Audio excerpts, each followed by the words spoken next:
Good evening friends, हमारे YouTube channel era group academy में आपका स्वागत है। वीडियो स्टार्ट करने से पहले एक रिक्वेस्ट है कि कृपया हमारे YouTube channel era group academy को ज़्यादा से ज़्यादा लाइक, शेयर और सब्सक्राइब कीजिए। आइए वीडियो स्टार्ट करते हैं। आज का टॉपिक है हिंदी में छंद। मात्रा, वर्ण, लय, तुक, विराम आदि के नियमों को ध्यान में रखकर की जाने वाली पदात्मक वाक्य रचना को छंद कहते हैं। छंद शब्द का प्रथम उल्लेख ऋग्वेद में मिलता है।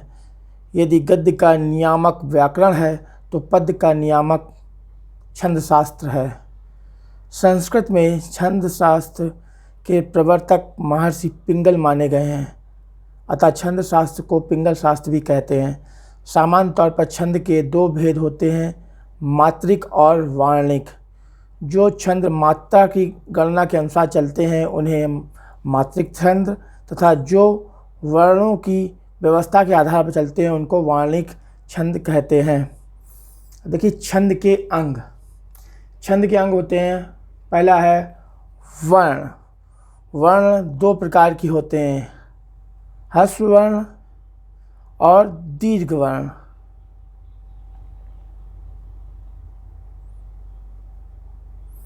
छंद शास्त्र में ह्रस्व को लघु और दीर्घ को गुरु कहा जाता है।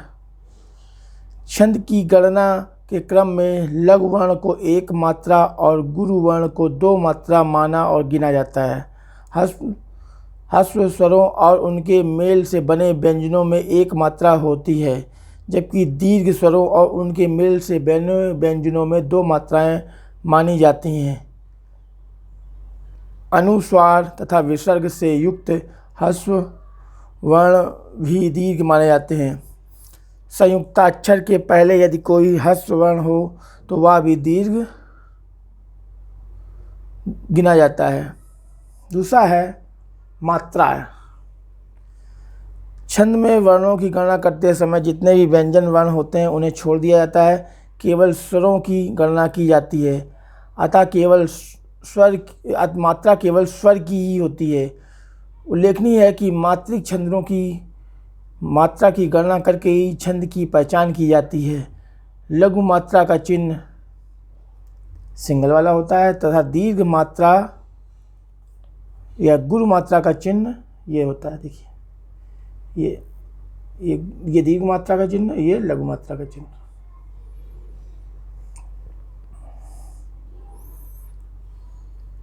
अगला पॉइंट है गति। छंद में मात्रा या वर्णों की निश्चित संख्या ही पर्याप्त नहीं होती, उसमें एक तरह का प्रवाह या लय भी आवश्यक है। इसी प्रवाह को छंद शास्त्र में गति कहा गया है। नेक्स्ट पॉइंट है यति। छंद को पढ़ते समय प्रायः प्रत्येक चरण के बीच में विराम लेना पड़ता है। यह विराम या ठहराव को ही यति कहते हैं। नेक्स्ट है चरण या पाद। प्रत्येक छंद में न्यूनतम 4 चरण होते हैं। छंदबद्ध कविता या गीत की प्रत्येक पंक्ति और कभी आधी पंक्ति अर्थात छंद के चतुर्थांश चौथे भाग को चरण कहते हैं। इसको पद या पाद भी कहते हैं।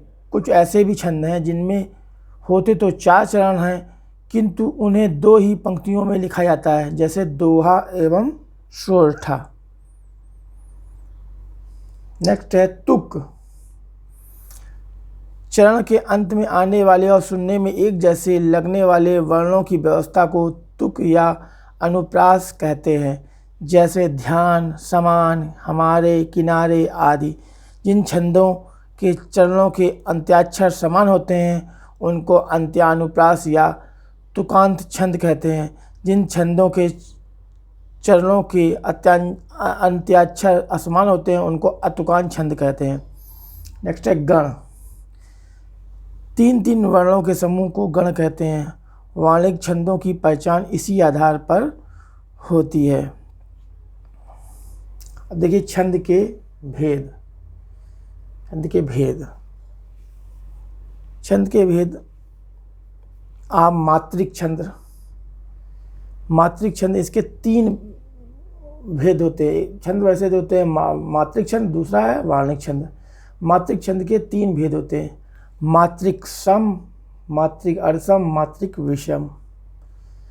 अब देखिए मात्रिक सम, वे छंद जिनके चारों चरणों में मात्राओं का क्रम समान हो उन्हें मात्रिक सम छंद कहते हैं। अब मात्रिक अर्धसम छंद, वे छंद जिनके पहले और तीसरे चरणों में तथा दूसरे और चौथे चरणों में मात्राएं समान हो उन्हें मात्रिक अर्धसम कहते हैं। अब मात्रिक विषम, वे छंद जिनके चारों चरणों में मात्राओं का क्रम भिन्न भिन्न हो उन्हें मात्रिक विषम कहते हैं। अब देखिए इनमें पहला है छंद दोहा।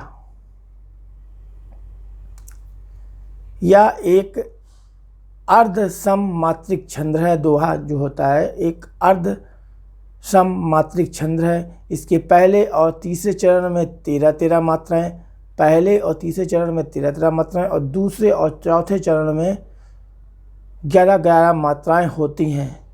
इस प्रकार दोनों पंक्तियों में 24-24 मात्राएं होती हैं।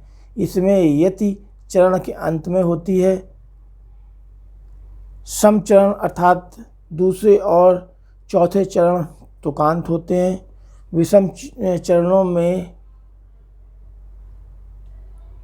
आदि में जगण का प्रयोग निषिद्ध है। देखिए, मुनि जेहि ध्यान न पावहीं, नेति नेति कह वेद, कृपा सिंधु सोई कपिन सन, करत अनेक विनोद। देखिए, पहले चरण में 13 मात्राएं, दूसरे में 11, तीसरे में 13, चौथे में 11 मात्राएं। 13-11 13-11, पहले और तीसरे में 13-13 और दूसरे और चौथे में 11-11 मात्राएं होती हैं। ये दोहा छंद है। नेक्स्ट है सोरठा छंद। यह भी अर्ध सम मात्रिक छंद है। इसके पहले और तीसरे चरण में 11-11 मात्राएं तथा दूसरे और चौथे चरण में 13-13 मात्राएं होती हैं। इस प्रकार यद्यपि इसकी भी दोनों पंक्तियों में 24-24 मात्राएं होती हैं, तथापि यह दोहे का उल्टा होता है। यदि किसी दोहे की पहली, दूसरी और तीसरी, चौथी पंक्तियों का क्रम बदल दिया जाए तो वह सोरठा बन जाता है। सुनि केवट के बैन, प्रेम लपेटे अटपटे, बिहसे करुणायन, चितय जानकी लखन तन। ये देखिए 11 13 13।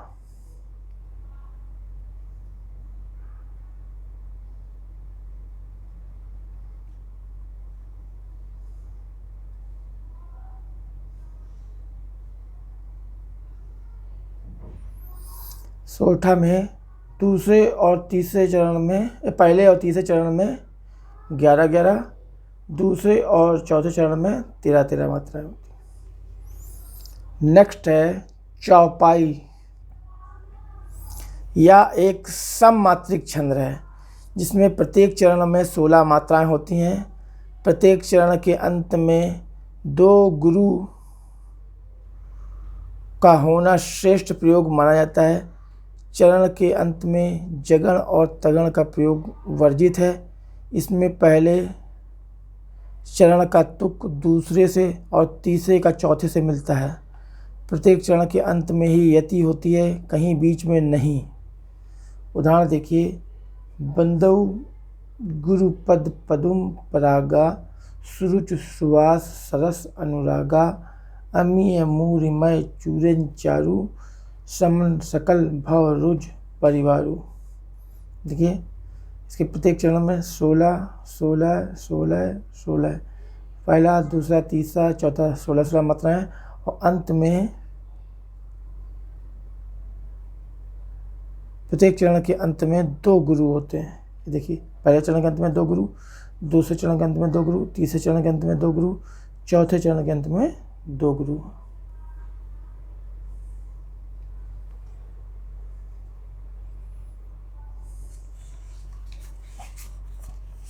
देखिए रोला।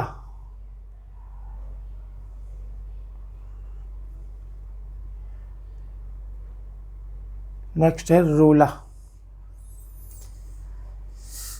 यह एक सममात्रिक छंद है। इसमें 4 चरण होते हैं। इसमें कि प्रत्येक चरण में 24 मात्राएं होती हैं, जिसमें 11 और 13 मात्राओं पर यति या विराम रहती है।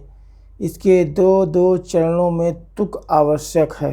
जैसे मूलन ही की जहाँ अधोगति, केशव गाई होत हुतासन, धूम नगर एक गलिनाई, दुर्गति दुर्जन ही जो कुटिल गति, सरितन ही में अफल को अभिलाष, प्रकट कुल कवि के जी में। नेक्स्ट है कुंडलियाँ। यह एक विषम मात्रिक छंद है। दोहा और रोला छंद को मिलाने से कुंडलियाँ छंद बनता है। इसमें 2 पंक्तियाँ दोहा की और 4 पंक्तियाँ रोला छंद की होती हैं। इसमें प्रत्येक पंक्ति में 24-24 मात्राएं होती हैं। इस छंद में दोहे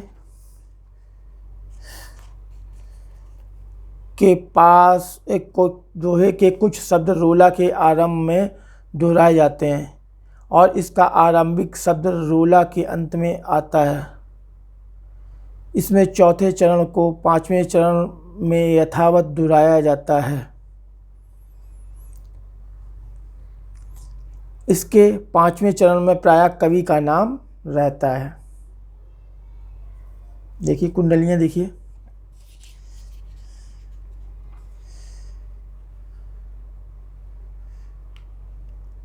कृतघ्न कबहु न मानही, कोटि करो जो कोय, सर्वस आगे राखिए, तऊ न अपनी होय, तऊ न अपनी होय,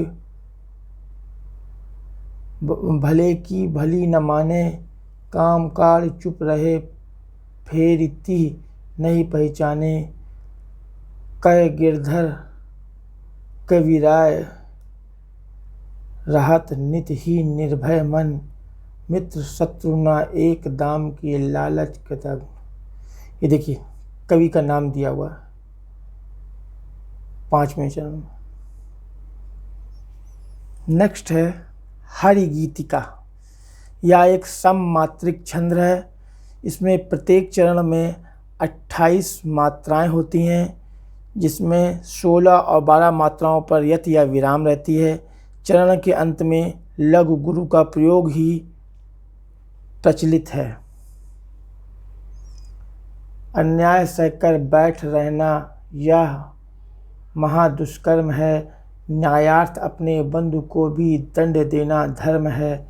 इस बात पर ही पांडवों का कौरवों से रण हुआ, जो भव्य भारतवर्ष के कल्पांत का कारण हुआ।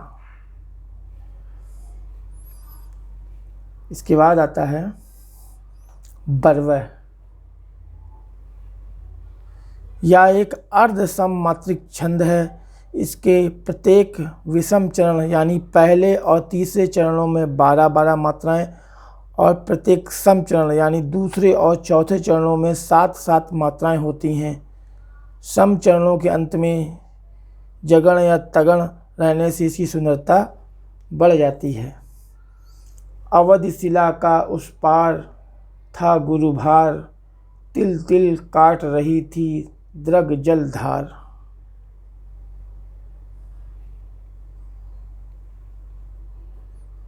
पहले और तीसरे चरण में 12-12, पहले चरण में और तीसरे चरण में 12-12, दूसरे और चौथे चरण में 7-7 मात्राएं। देखिए 12-7-19। ये देखिए जानकारी समाप्त हुई। आपसे पुनः अनुरोध है कि कृपया हमारे YouTube channel era group academy को ज़्यादा से ज़्यादा लाइक, शेयर और सब्सक्राइब कीजिए। धन्यवाद।